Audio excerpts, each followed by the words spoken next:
Hello Libra, Sun, Moon, Rising, and Venus signs. Kamusta kayo? Sana po nasa mabuti kayong kalagayan. Welcome back po sa Star Tarot. Kung bago kayo rito, welcome din kayo. Thank you for your support. I truly appreciate it. God bless you all, Libra. Pauna mensahe po ninyo ay Queen of Cups. Ayan. So, si Queen of Cups, this is someone na very sensitive, very intuitive, napaka-compassionate, very empathic, no?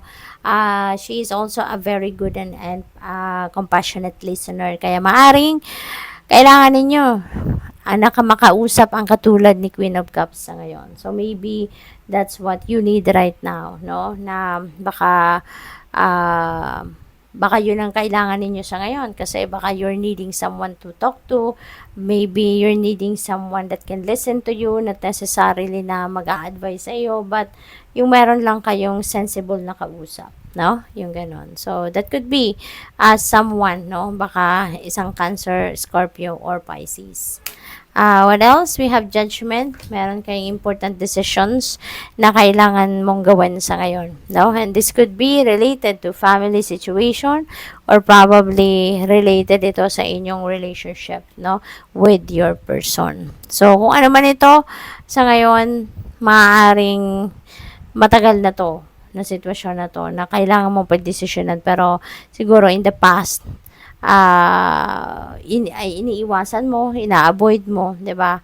At sa ngayon, maaaring bumalik na naman ang same situation and maybe now you really need to do something about it, no? Kailangan mo nang kausapin, kailangan mo nang i-address ang situation na ito.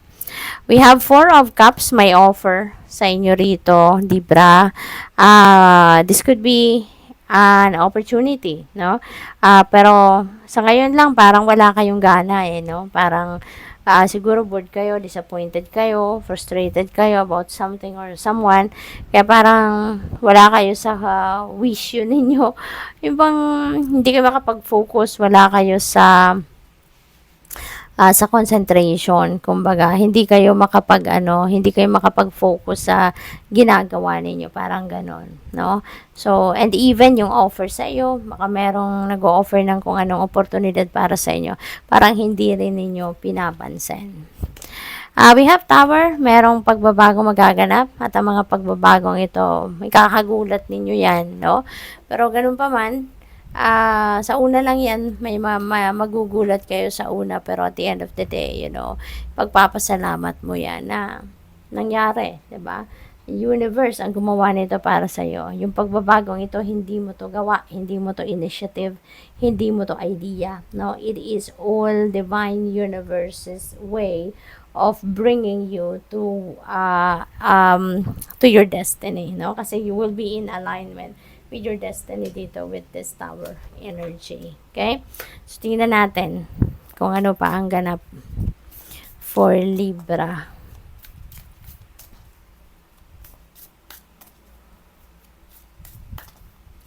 So, we have Gaia. Ayan. So, trust that the universe has a better plan that you do. Okay? Than you do. So, magtiwala ka kasi hindi ka pinapabayaan ng divine universe, no? Magtiwala ka lang na even if the situations siguro are not always in your favor, sa ngayon, magtiwala ka, no? That is part of the divine plan, no? Lahat ng nangyayari sa buhay natin ay may dahilan, lahat ng nangyayari sa buhay natin ay nandiyan for a reason, no? Kaya wag kayong mag-alala. Alright? Sabi din dito, protecting the planet, herbal or working with nature in some way. Spend time with nature to be healed, soothed, and regroup. Ayan. Kasi siguro ang iba sa inyo dito, matagal-tagal na din na hindi kayo nakakapag-spend time with nature. Maaaring hindi na talaga kayo ever nakakalabas man lang ng mag-park, mag-beach, mag-ganon. Because maybe you have too much on your plate, no? At syempre, ang priority siguro ninyo, pamilya, paghahanap buhay, yung ganon. And yung pagsa-self-care ninyo, pag-socialize, maaaring yun ang least priority ninyo, which should be your first priority, diba? Yung self-care, yung pag-aalaga sa inyong sarili, okay? What else? We have student, no? So, siguro yung iba sa inyo dito, estudyante pa, or baka bumalik kayo sa school, nag-aaral, no? Maybe ganun ang ganap. Sabi dito, work with a mentor to learn new skills or teach you how to implement your plans. So, ayan. So, siguro, ang iba sa inyo dito, nag one-on-one with the mentor, no? Baka meron kayong private tutor, maaaring ganun ang ganap. Or baka, nag-school kayo, pero meron kayong tutor talaga, no, na naka-assign para sa'yo. You could be in school to pursue higher education or work for a school district. Ayan. So, siguro, baka nagma-masters ang iba sa inyo, diba? Teach yourself to succeed with money or get a financial advisor to teach you. Ayan. So, siguro meron talaga kayong nakakatulong dito, no? Meron kayong katulong sa pag-aaral, sa pagdiskubre, sa pag-develop ng kung anumang subject na interested kayo. So, we have luck. Ayan. So, napakaganda. Kasi anything that you do now will be very prosperous for you. So, ang swerte ninyo, diba? Kung ano yung ginagawa ninyo sa ngayon, ito yung makakatulong sa'yo sa ngayon para mag-progress kayo. Para kayo ay maging successful. Yung gano'n, ano? Kaya napakaganda. If you believe that you're lucky, you'll create an abundance mindset. That's very true. Kasi, alalahanin natin, kung ano yung iniisip natin, hindi ba? Yun ang nangyayari. Kung anong pinaniniwalaan natin, yun ang mamamanifest natin, di ba? Kaya kung naniniwala kang maswerte ka, o naniniwala kang siswertehin ka, dadating at dadating talagang pagkakataon na yan. Your perspective is stifling your growth and stamping on your luck. Ayan. So, this is really a beautiful energy, no? Kasi merong swerteng babalot sa inyo sa ngayon.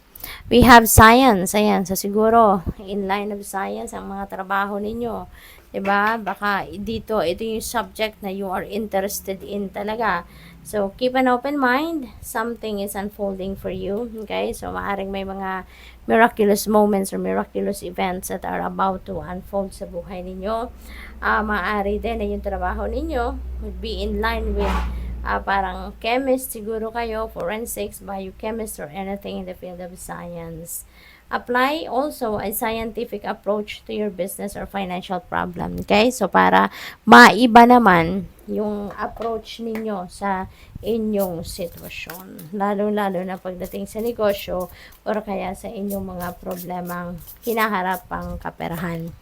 We have young male. Ayan, you're going to be dealing with a young male sa ngayon. So, probably, jowa ninyo to, younger than you, or baka manliligaw ninyo, no? So, siguro ganun ang sitwasyon.